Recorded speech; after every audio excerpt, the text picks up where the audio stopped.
Sir extra cylinder இருக்குமா? அண்ணா case இல்லைங்கண்ணா. வாங்கலான்னு பார்க்கும்போது கேஸ் இல்லைங்கண்ணா. இந்த கேவலமான ஜோக்கெல்லாம் சரிக்க டைம் இல்லைங்கண்ணா.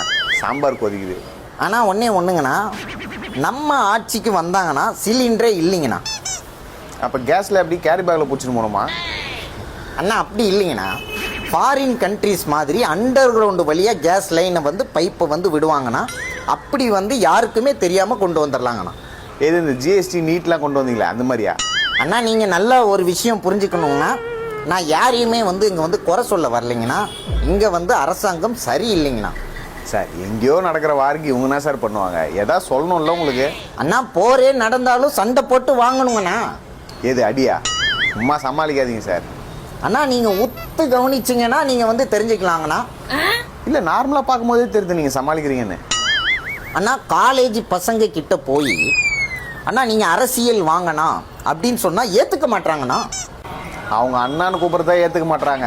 நீங்கள் சின்ன பையனா தெரியணுன்ட்டு சின்ன பசங்களை அண்ணான்னு கூப்பிட்றீங்களா?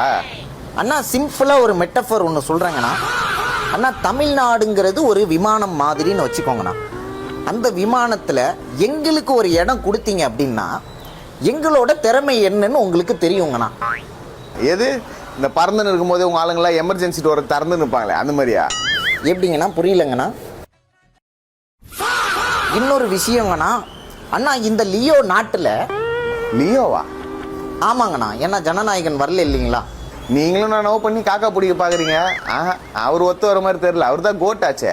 அண்ணா சினிமாவுக்கு அவர் கோட்டா இருக்கலாங்கண்ணா. ஆனால் பாலிடிக்ஸ்னு எடுத்தால் நான் தாங்கண்ணா கோட்டு.